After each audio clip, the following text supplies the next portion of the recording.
à 19h30. Alors, mon nom est Nathalie Pelletier, je suis conseillère municipale. Ce soir, je vais présider l'Assemblée, étant donné que Mme la mairesse, elle est en congrès à l'extérieur. Donc, on a plusieurs sujets ce soir, plusieurs projets de règlement. Alors, est-ce que quelqu'un pourrait proposer l'ordre du jour?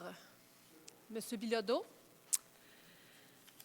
Alors, ce qu'on fait, c'est que M. Gérard, qui est notre urbaniste, va présenter chaque règlement en détail avec un petit PowerPoint. Puis, après chaque règlement, il va y avoir une période de questions.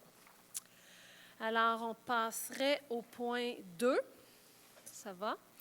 Donc, projet de règlement 2731-2019-1, modifiant le règlement de zonage 2368-2010 concernant le remplacement de la zone publique EH23P par la nouvelle zone commerciale touristique EH23CT, située à l'intersection des rues Saint-Patrice-Ouest et des Pins. Alors, M. Gérard va présenter le projet. Merci. Donc, je demanderai à passer la diapositive suivante, s'il vous plaît. Avant de débuter sur le projet de règlement que Mme Pelletier vient de mentionner, je vais juste faire un petit bilan des sujets à l'ordre du jour ce soir, parce qu'il y a plusieurs règlements qui vont être à l'ordre du jour ce soir. Il y a 2 règlements qui concernent directement le site de l'Église Saint-Luc dont on vient de discuter. Le règlement donc 2731-2019, qui est une modification du règlement de zonage, et également une modification au plan d'urbanisme concernant les affectations de PPU dans le secteur de la rue des Pins. Donc ça, c'est le point 2. Par la suite, il y aura un projet de résolution concernant un PPC-MOI pour un projet de développement sur la rue Buin-des-Marais. On y reviendra tout à l'heure. Quatrième point à l'ordre du jour qui apparaît sur la diapositive suivante. Donc, ça serait un règlement qui vise la prohibition de l'hébergement touristique dans une zone. On verra tout à l'heure la localisation de la zone et en quoi le règlement consiste exactement. Un 5e règlement qui concerne les permis et certificats. C'est un règlement qui vise à amener déjà des éléments de préparation concernant la lutte à la grille du frêne. Et un 6e règlement qui concerne le règlement de dérogation mineure pour allonger le délai le délai pendant lequel une personne pourrait débuter un projet suite à l'obtention d'une dérogation mineure. Donc, on va commencer tout de suite avec le point 1 qui concerne le projet de règlement 2731-2019. Je demanderai de passer à la seconde diapositive, s'il vous plaît. Peut-être un peu, on est revenu en arrière. C'est exactement. Donc, la zone qui est visée par la modification dont on va discuter, c'est la zone présentement occupée par l'Église Saint-Luc. Donc, c'est la zone EH23P, zone qui apparaît en couleur à l'écran. La modification ne concerne que cette zone-là, parce que le zonage actuel visait à autoriser des usages de nature publique sur le site en question, alors que la modification vise plutôt des usages de nature commerciale. Quelles sont les motivations de ce changement-là? Les motifs, c'est-à-dire, qui apparaissent sur la diapositive suivante. Vous l'avez vu tout à l'heure, il y a un promoteur qui a approché la ville, qui désire changer la vocation de l'Église Saint-Luc. Et ce changement de vocation-là passe nécessairement par une modification du règlement de zonage. En quoi consistent les modifications? 3 choses principales. Première modification, il s'agit de remplacer la zone EH23P par une nouvelle zone EH23CT. Et dans cette nouvelle zone-là, d'autoriser l'hébergement touristique avec un maximum de 8 chambres, de 8 unités d'hébergement, d'autoriser également les salles de réception, de ne pas exiger un nombre minimal de cases de stationnement pour desservir l'usage et de ne pas appliquer les normes d'aménagement qu'on applique généralement à des stationnements. Pourquoi on n'appliquerait pas les normes de stationnement général, c'est que le stationnement qui est prévu, qui vous a été montré tout à l'heure sur les plans, ne serait pas conforme aux exigences réglementaires, mais en termes de superficie des aires de manœuvre. Donc, c'est un stationnement qui n'est pas conforme, mais qui comprend quand même 6 cases pour desservir les chambres qui sont prévues. Cette modification-là, on est à l'étape, deuxième étape. Première étape, ça a été l'adoption d'un premier projet de règlement. L'étape de ce soir, c'est une assemblée de consultation. L'Assemblée de consultation vise à vous présenter le projet de règlement, à vous expliquer quels sont ses impacts, à vous indiquer quelles sont les personnes qui pourraient se prononcer sur ce projet de règlement-là éventuellement. Et Il y aura d'autres étapes à venir, donc il y a encore 2 fois l'adoption d'un règlement. Donc, tout ça, c'est un processus en continu. Les zones qui pourraient éventuellement se prononcer sur la modification qui est proposée, ce sont les zones qui apparaissent à l'écran en vert plus pâle. La zone au centre qui est en vert foncé, c'est la zone EH23CT, c'est la zone 23P, c'est-à-dire c'est la zone présentement occupée par l'Église. Les zones contiguës sont les zones EH16R, qui correspondent essentiellement à la rue des Pins. La zone EH22RC, donc sur la rue Saint-Patrice, du côté ouest du site occupé par l'Église. La zone EH38C, donc sur la rue des Pins, mais de l'autre côté de la rue Saint-Patrice. La zone EH39P, le terrain qui est à l'opposé du terrain occupé par l'Église. Et la zone EI12RC, encore une fois sur la rue Saint-Patrice du côté nord, mais à l'ouest du site occupé par l'Église. Je vous ai parlé rapidement du processus. On le voit sur les diapositives suivantes. Donc, le 17 juin, il y a eu adoption d'un premier projet de règlement. C'est le début d'un processus. Ce soir, le projet vous a été présenté par le promoteur. Il aurait pu répondre à certaines de vos questions. Maintenant, c'est l'Assemblée publique de consultation. On entendra vos commentaires tout à l'heure et vos questions. Il y aurait normalement le 19 juin publication d'un avis public pour vous aviser de l'adoption du second projet. Il y aurait le 2 juillet l'adoption c'est-à-dire que l'avis public du second projet, c'est la période où vous pourriez signifier que vous êtes, oui, ou d'accord ou non avec le règlement. On verra tout à l'heure comment vous pourrez le faire. Le 2 juillet, il y aura adoption du règlement si tout va bien. Et si tout va bien, le 4 juillet, donc si tout va bien, s'il n'y a pas opposition, le 4 juillet, il y aurait entrée en vigueur prévue du règlement, excusez-moi, suite à un avis de conformité potentielle de la MRC. Je vais aller directement au deuxième point à l'ordre du jour parce que c'est un sujet qui concerne exactement le même projet, sauf que cette fois, il s'agit de modifier le programme particulier d'urbanisme qui s'applique au centre-ville parce que dans ce programme particulier d'urbanisme-là qui apparaît sur la diapositive suivante, l'affectation qui avait été donnée au site occupé par l'Église est une affectation institutionnelle, alors que les terrains de part et d'autre ont des affectations CL, donc aire commerciale à caractère local. Il s'agirait tout simplement, dans le cas du plan d'urbanisme, de venir inclure la zone, l'aire d'affectation communautaire ou institutionnelle avec l'aire d'affectation CL de la rue Saint-Patrice. Bon, le motif est le même, évidemment. C'est basé encore une fois sur le fait qu'un promoteur désire mettre en valeur cette église-là. Il faut absolument modifier les grandes affectations au plan d'urbanisme pour que le règlement de zonage puisse demeurer conforme au plan d'urbanisme. Donc, c'est une modification du plan particulier d'urbanisme qui se ferait parallèlement avec la modification du règlement de zonage. Au niveau du processus, à la diapositive suivante, il y a quand même une différence. C'est que le plan d'urbanisme n'est pas soumis à l'approbation des personnes habiles à voter. Le règlement l'est. Donc, les gens peuvent se prononcer sur le règlement. Par contre, le plan d'urbanisme, lui, n'est pas opposable. Donc, il y aurait avis de motion. Il y aurait avis de motion le 17 juin par rapport au règlement. Il y aurait adoption du règlement et son entrée en vigueur prévue au niveau de la MRC de 4 juillet. Évidemment, comme les deux règlements sont liés, la Ville va adopter une modification au plan d'urbanisme uniquement si la modification au règlement de zonage qui le suit est approuvée par les personnes habiles à voter. Il n'est pas question qu'on amende un sans l'autre. Dernier point, avant qu'on passe à la période de questions, juste pour seulement vous mettre rapidement en contexte. L'Église Saint-Luc, vous savez, elle a fait l'objet d'un règlement de citation. Il y a 3 sites sur le territoire de la Ville qui font l'objet d'un règlement de citation. L'Église Saint-Luc, l'Église Saint-Patrice, la Maison-Mairie. Ce que ça veut dire, règlement de citation, c'est que toute modification de l'apparence extérieure du bâtiment est assujettie à des critères très sévères. Donc, on doit conserver obligatoirement l'apparence du bâtiment existant ou retrouver ses caractères d'origine ou encore le réparer.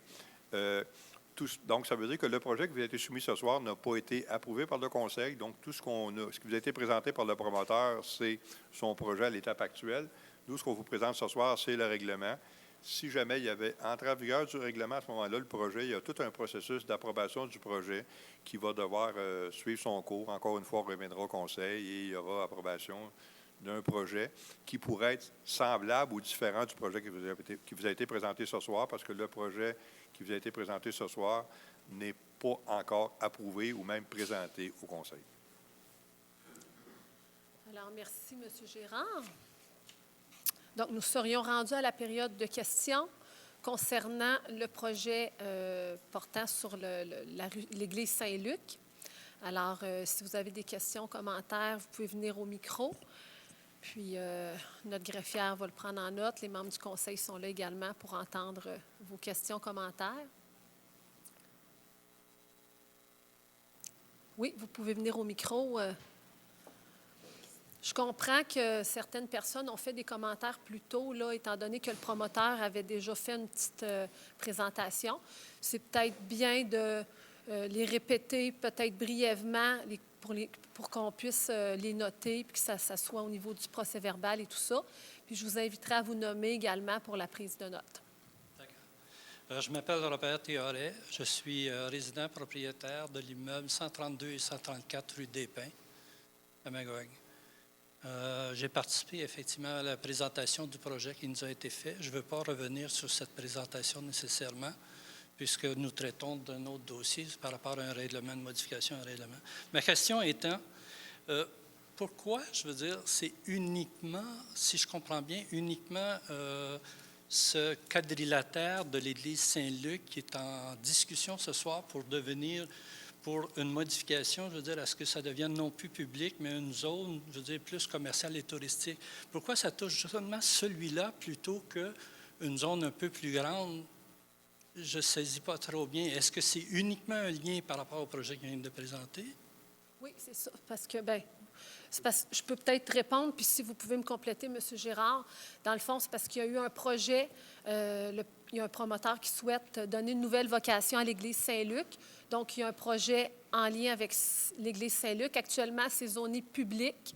Donc, pour qu'il y ait tout autre changement de vocation, il fallait qu'on passe par des changements réglementaires. Puis, c'était spécifiquement pour ce terrain. Ma deuxième question, c'était en quoi, je veux dire, dans le processus, parce que, excusez, je ne suis pas habitué avec le processus, là, dans le processus comme de discuter de cette modification de règlement ce soir, est-ce que c'est quelque chose qui est urgent à faire préalablement avant qu'il y ait une présentation d'un projet qui soit accepté aussi par les citoyens résidents? Comprenez ma question? Dans le fond, nous, dans le fond, pourquoi on a souhaité que le promoteur présente son projet précédemment? Là, je comprends que les gens à la télévision ne comprennent peut-être pas tout à fait s'ils ont seulement écouté l'Assemblée actuelle à la télévision, mais précédemment, on avait invité le promoteur à venir présenter le projet. Donc, c'est une étape de plus, une étape supplémentaire pour que, justement, les gens, surtout les gens du secteur, savent exactement qu'est-ce qui va être de ce projet-là. Donc, c'est une étape supplémentaire. Puis là, on est aujourd'hui à la première étape. C'est pour ça qu'on a une assemblée de consultation. On recueille vos commentaires, puis le conseil va décider s'il poursuit le règlement, s'il l'abandonne, s'il le poursuit avec des modifications ou non. D'accord. Pour terminer mon commentaire, c'est que je ne vois pas l'empressement de changer de modifier un règlement. Je veux dire, tant il y a aussi longtemps qu'il n'y a pas un projet intéressant et acceptable pour une majorité de la population environnante. Le projet qu'on nous a présenté tantôt, moi, j'ai une opinion et je l'ai signifié très clairement. Ce n'est pas acceptable par rapport à la notoriété que la rue des Pins a toujours existé et la quiétude de l'environnement, je veux dire, autant des citoyens que de l'environnement global. Donc, c'était mon commentaire par rapport à une modification, quelle qu'elle soit. Pourquoi s'y empresser? Alors, merci. On a pris note de votre commentaire. Est-ce qu'il y a d'autres questions, d'autres commentaires en lien avec ce projet?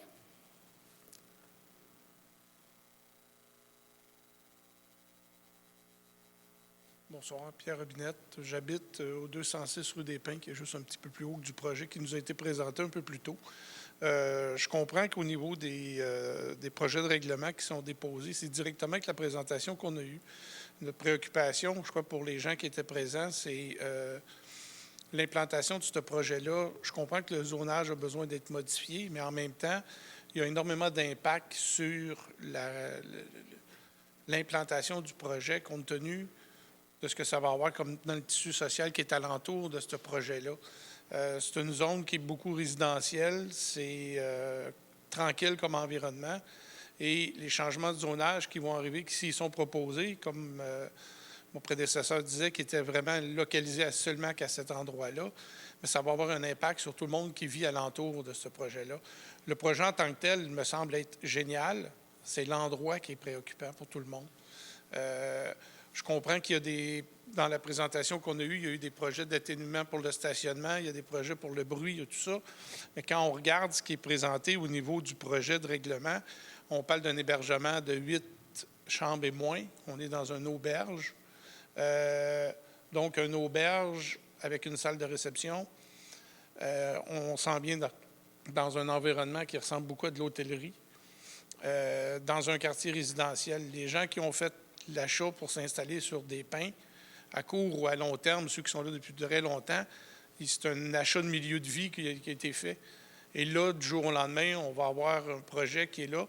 Malgré toutes les bonnes intentions que M. Etier nous a présentées, on parle d'une salle de réception qui va avoir un permis d'opération jusqu'à 3 heures du matin. Il n'y a personne qui va me faire croire, là, puis vous êtes les premiers, là, vous êtes habitués de gérer des projets, là. C'est impossible de contrôler 100 personnes. Puis de dire qu'ils vont tous se stationner à bonne place, au bon moment, à bonne heure, puis qu'ils vont tous former la musique à 1 heure du matin.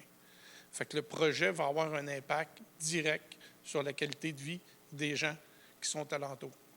Probablement que ça aurait été fort intéressant si le projet aurait été dans un endroit plus commercial que celui-là. Mais pour ce qui est des modifications qui sont proposées, c'est sûr que je crois qu'il y a une réflexion importante à faire là, sur l'impact du milieu de vie, là. Merci. Merci. Alors, est-ce qu'il y avait d'autres questions, commentaires sur ce projet?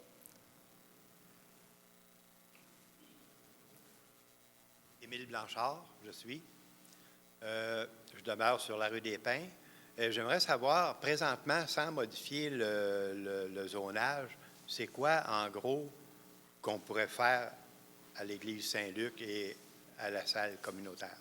Présentement, le seul usage qui est autorisé, c'est l'usage de l'église qu'il y avait comme auparavant. Donc, on pourrait faire une autre église, mais il n'y a pas vraiment d'autres usages permis dans cette zone-là au moment où on se parle. Est-ce qu'on pourrait faire des logements, là, pas présentement? On ne pourrait pas faire de logement avec le zonage actuel. Merci. Il faudrait recommencer, faire une autre demande qui passerait le même processus avec une consultation et tout ça. Mais actuellement, comme M. Girard a dit, c'est public pour une église. Okay, merci. Merci. Est-ce qu'il y avait d'autres questions, commentaires? Donc, on pourrait passer à l'autre projet de règlement. Donc, vous comprendrez qu'on est à l'Assemblée de consultation. On est là pour entendre ces questions, ces commentaires.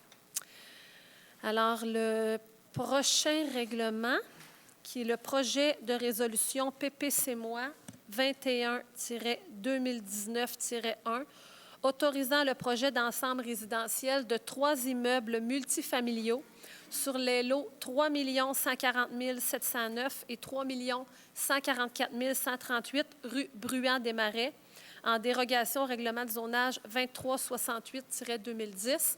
Donc, c'est pour un tout autre endroit à Magog, qui avait déjà eu une autre assemblée de consultation présentée par le promoteur, mais là, on est rendu à tout ce qui était règlement. Alors, je cède la parole à M. Girard. Donc, rapidement, la zone concernée qui apparaît sur la prochaine diapositive, c'est-à-dire on a 2 zones concernées par cette modification-là. Ce sont les 2 zones qui apparaissent en couleur à l'écran, donc la zone de DH01R et la zone DH08R. Je vous dis tout de suite que le fait qu'il y ait 2 zones, c'est trompeur, c'est que le projet touche à peine à la zone DH01R. Donc, il y a un petit empiètement de rien du tout dans la zone DH01R, mais ça concerne essentiellement la zone DH08R. Faire un historique rapide, vous vous rappellerez qu'il y a déjà eu une consultation publique sur un règlement, une modification de règlement de zonage traditionnel qui s'appliquait à une zone, aux 2 zones en question, donc une modification qui aurait pu concerner tous les terrains dans ces 2 zones-là. Ce règlement-là a été abandonné par le Conseil suite à l'Assemblée de consultation et la population avait fait savoir son inquiétude par rapport à ce règlement-là. Depuis le temps, il y a eu une présentation du projet révisé par le promoteur et on revient maintenant avec une nouvelle proposition qui, à la différence de la proposition antérieure, maintenant, ne vise qu'un seul terrain. Donc, ce qu'on va parler ce soir, là, même si ça concerne 2 zones a priori, la modification ne concerne qu'un seul terrain. C'est pour ça qu'on va utiliser plutôt le processus de PPC-moi. Je vais le répéter une fois, PPC-moi, donc projet particulier de construction, de modification et d'occupation d'un immeuble. Ce que ça permet, un PPC-moi, c'est d'appliquer sur un seul terrain une réglementation particulière qui ne s'applique qu'à ce terrain-là et qui ne s'appliquera pas aux autres terrains dans les zones concernées. Sur la diapositive suivante apparaît le projet qui a été approuvé par le Conseil suite à la présentation par le promoteur. Donc, c'est uniquement ce projet-là qui pourrait être réalisé. Donc, ce n'est pas un autre type de projet avec le même nombre d'unités. C'est nécessairement ce projet-là avec les bâtiments tels qu'il apparaît sur l'image que je vous ai montré à l'écran. Donc, ce projet-là concernait la construction de 3 bâtiments multifamiliaux, 2 de 18 logements et 1 de 12 logements. Donc, 2 18 logements à l'avant du terrain et un 12 logements qui est situé dans la partie arrière du terrain. Sur la diapositive suivante, on voit l'implantation du bâtiment. La même chose qu'au niveau de l'architecture, l'implantation du projet fait maintenant partie intégrante du PPC-moi. Donc, c'est cette implantation-là qui devra être réalisée telle qu'elle est montrée à l'écran. Elle ne pourra pas être modifiée. Si jamais on voulait modifier l'architecture des bâtiments, l'implantation des bâtiments, la localisation des stationnements, les plantations d'arbres, la localisation des conteneurs à déchets. Donc, toute modification au projet devrait nécessairement faire l'objet d'une autre demande de modification au PPC-moi. Donc, on aurait un autre processus de consultation qui s'appliquerait à ce moment-là. Si on va sur la diapositive suivante, pour un petit peu dans le même motif que les autres règlements, qu'est-ce qui a motivé cette décision-là, ce règlement-là? Évidemment, c'est un promoteur qui a approché la Ville et qui désire réaliser un projet immobilier sur le terrain en question. La Ville a fait le choix d'adopter un PPC-moi qui ne s'appliquerait qu'à un seul lot, donc le lot 3 140 709. Lot qui est compris, comme je l'ai expliqué au départ, dans 2 zones, DH01R et DH08R, mais essentiellement, c'est situé dans la zone DH08R. Il y a assez peu de modifications par rapport au règlement général. J'ai parlé tout à l'heure que l'implantation et l'architecture et le nombre de logements, tout ça, c'était l'objet du PPC-moi. Mais pour les autres normes par rapport au règlement général, il y a très, très peu de modifications.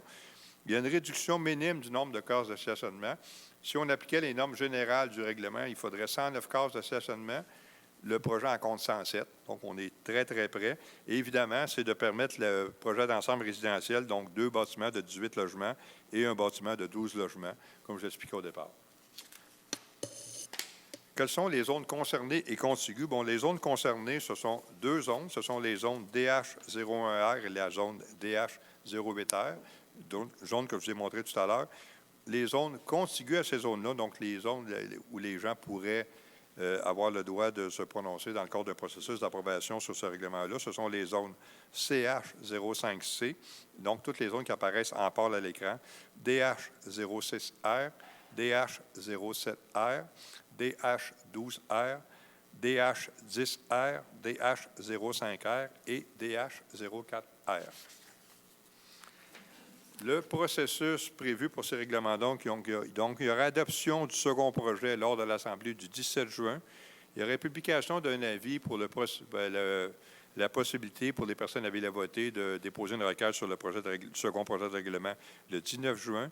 Si tout va bien, il y aurait adoption de la version finale du règlement le 2 juillet pour une entrée en vigueur prévue le 4 juillet suite à l'approbation du règlement par la MRC. Alors, merci, M. Gérard. Est-ce qu'il y a des questions, commentaires qui portent sur ce projet de règlement? Donc, il n'y aurait pas de questions. On pourrait passer au projet suivant. Projet de règlement 2729-2019-1, modifiant le règlement de zonage 2368-2010 concernant la prohibition de l'hébergement commercial dans la zone rurale forestière JH01BF, dans le secteur du chemin Fortin. Donc, on va voir le secteur qui apparaît à l'écran. C'est un secteur qui est accessible par le chemin Georgeville, secteur plutôt champêtre, boisé. Donc, c'est la zone JH01BR, zone qui apparaît en foncé à l'écran.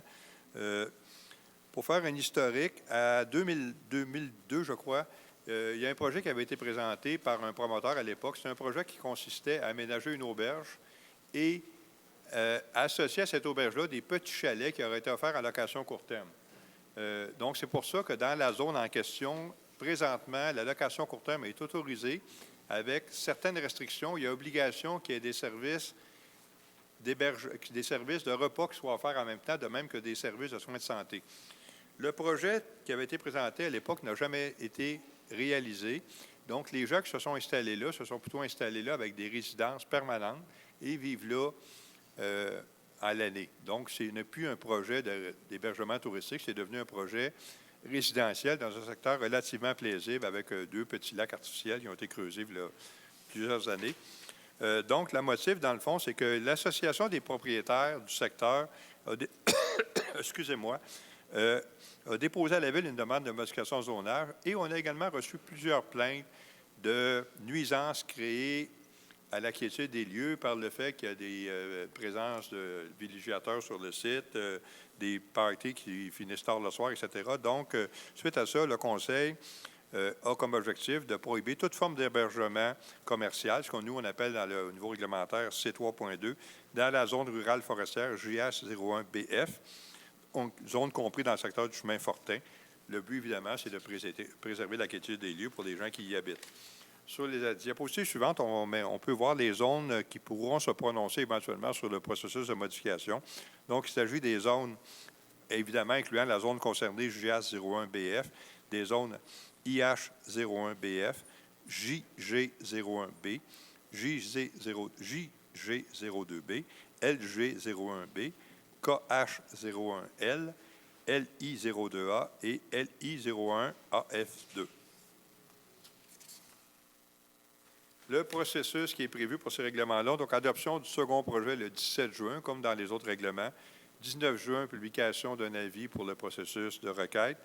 Adoption du règlement de la version finale le 2 juillet et entrée en vigueur prévue le 4 juillet. Alors, est-ce qu'il y a des questions, commentaires qui portent sur ce projet de règlement? Ça va. Donc, on serait rendu à l'avant-dernier projet.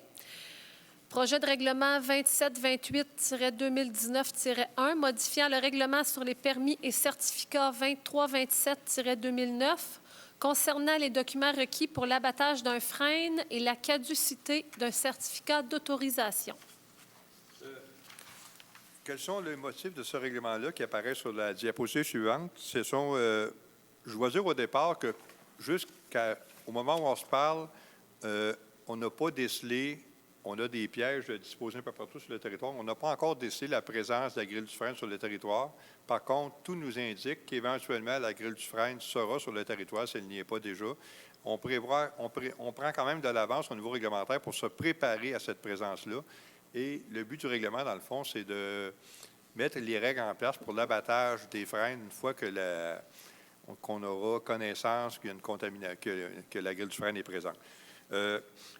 Donc, on désire, entre autres, augmenter le délai pour l'abattage d'un arbre à 1 an plutôt que 3 mois. Pourquoi 1 an plutôt que 3 mois? C'est que présentement, il faut que ça se fasse à l'intérieur de 3 mois. On verra tout à l'heure qu'il y a des modifications au règlement de zonage qui s'en viennent et on va interdire l'abattage des frênes dans certaines périodes. Donc, vu qu'on va interdire l'abattage des frênes contaminés ou non pendant une certaine période, il va être important d'allonger le délai d'abattage des arbres parce qu'il est possible qu'à l'intérieur du délai de 3 mois, ça soit impossible d'abattre le frêne parce que c'est une période où il sera interdit de le faire. Également, on va ajouter des documents qui vont être demandés lors des demandes de modification pour abattre un frêne pour avoir plus d'informations sur la contamination ou non de l'arbre par la grille du frêne.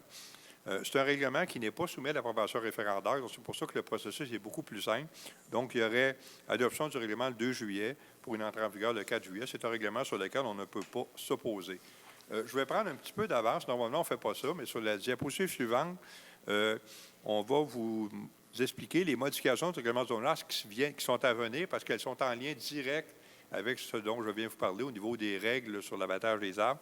Donc, au niveau de l'abattage du frêne, le premier élément qui est important, c'est qu'on va prohiber la plantation de frênes. Donc, il n'y aura plus possibilité de planter de nouveaux frênes sur le territoire. On va permettre également l'abattage d'un frêne qui est infesté par la grille du frêne, parce que présentement, pour abattre un arbre, il faut qu'il y ait une démonstration par un expert que l'arbre est malade ou en danger de mort. Mais dans le cas de contamination par la grille du frêne, l'autorisation va être automatique. Et on va restreindre la période où on peut abattre des frênes ou les émonder, ce que je vous disais tout à l'heure. Ça va devoir se faire du 1er octobre au 15 mars de l'année suivante, donc pendant la période où la grille est moins active. Donc, on va interdire l'abattage des frênes avec la grille du frêne pendant la période estivale, parce qu'à ce moment-là, il y a plus de risque de contamination, étant donné que la grille du frêne est très active à ce moment-là. Il y aura une assemblée de consultation sur ce règlement-là, spécifiquement, uniquement sur ce règlement-là, très prochainement, le 25 juin, donc le lendemain ou de la fin de semaine de la Saint-Jean. Alors, merci. Est-ce qu'il y a des questions, commentaires qui portent sur ce projet de règlement? Ça va? Donc, nous serions rendus au dernier projet de règlement présenté ce soir. Donc, le projet de règlement modifiant le règlement sur les dérogations mineures 2371-2010 concernant la caducité d'une dérogation mineure. Donc, présentement, le règlement sur les dérogations mineures, lorsqu'une dérogation est accordée, principalement pour la construction de nouveaux bâtiments, le requérant a 1 an pour débuter les travaux. Si jamais ce n'est pas débuté dans 1 an, bien évidemment, la dérogation tombe, elle n'est plus valide. Par contre, il est possible que le promoteur ou le requérant présente une nouvelle demande. À ce moment-là, évidemment, tout le processus recommence, qui suppose quand même beaucoup de travail administratif et technique. Donc, et il n'est pas toujours possible de commencer les travaux à l'intérieur d'1 an, surtout cette année, considérant qu'on a des dérogations mineures qui ont été accordées sur la rue principale. Et vous comprendrez que durant la période estivale, même si on a eu une dérogation mineure l'an dernier, il est impossible de faire des travaux de construction d'un nouveau bâtiment sur la rue principale dans l'état actuel des choses. Donc, pour pallier à ça, au lieu d'avoir un délai d'1 an pour la validité d'une dérogation mineure, on va étirer le délai à une période de 30 mois, donc 2 ans et demi, et ça va être rétroactif. Donc, toutes les dérogations mineures qui ont été accordées depuis janvier 2018 vont avoir une période de 30 mois pour débuter les travaux pour lesquels la dérogation a été accordée. Le processus est expliqué sur la diapositive qui suit. Encore une fois, c'est un règlement qui n'est pas soumis à l'approbation référendaire, donc un processus beaucoup plus simple. 17 juin, un avis de motion du règlement. 2 juillet, adoption du règlement et entrée en vigueur prévue le 4 juillet. Alors, merci. Est-ce qu'il y a des questions, commentaires sur ce projet de règlement? Ça va? Alors, je céderai maintenant la parole à Mme Sylviane Lavigne, qui va nous expliquer les gens qui souhaitent demander la tenue d'un registre, comment ils doivent s'y prendre. Oui. Alors, ce soir, M. Girard a expliqué que certains règlements étaient susceptibles d'approbation référendaire. Alors, pour ce faire, les personnes intéressées à demander la tenue d'un registre doivent faire une demande au service du greffe. Alors, la demande doit indiquer la disposition du règlement que l'on souhaite soumettre à la tenue du registre et indiquer la zone d'où provient la demande. Comme vous avez vu, ce n'est pas toutes les zones qui peuvent déposer une demande. On doit être dans les zones concernées ou les zones contiguës. Alors, pour chaque règlement, évidemment, ça diffère. Le nombre de signatures requises au soutien de la demande, c'est 12 personnes intéressées dans la zone, ou la majorité d'entre elles s'il y a moins de 21 personnes habiles à voter dans la zone. La demande doit être déposée au service du greffe au plus tard le 8e jour qui va suivre l'avis à cet effet sur le site Internet de la Ville et ainsi qu'à l'Hôtel de Ville. On vous a déjà mentionné que l'avis va paraître le 19 juin prochain. Et sommairement, là, pour pouvoir signer, bien évidemment, il faut être domicilié de la zone concernée, d'où peut provenir la demande, et être au moins résident dans la zone et au Québec depuis au moins 6 mois. Et puis, sinon, être propriétaire d'un immeuble occupant d'un établissement d'entreprise dans la zone depuis au moins 12 mois. Il y a d'autres conditions qui s'appliquent également pour les copropriétaires, mais ce que je vous recommanderais, c'est simplement de communiquer avec le service du greffe. On accompagne les citoyens qui souhaitent déposer des demandes. On a des formulaires à l'entrée de la salle qui expliquent comment faire pour demander pour participer à un référendum, mais le plus simple est vraiment de venir au service du greffe. On a des formulaires déjà qu'on peut vous remettre, qui est pré-rempli, puis il vous restera juste quelques informations à compléter. Et puis, à ce moment-là, vous serez sûr que votre demande est complète et en bonne et due forme. Alors, merci. Donc, nous serions rendus maintenant à la levée de l'Assemblée. Est-ce que quelqu'un, M. Laurando? Alors, M. Laurendeau, merci. Alors, merci aux gens de la salle, merci aux gens de la télévision et bon retour à la maison.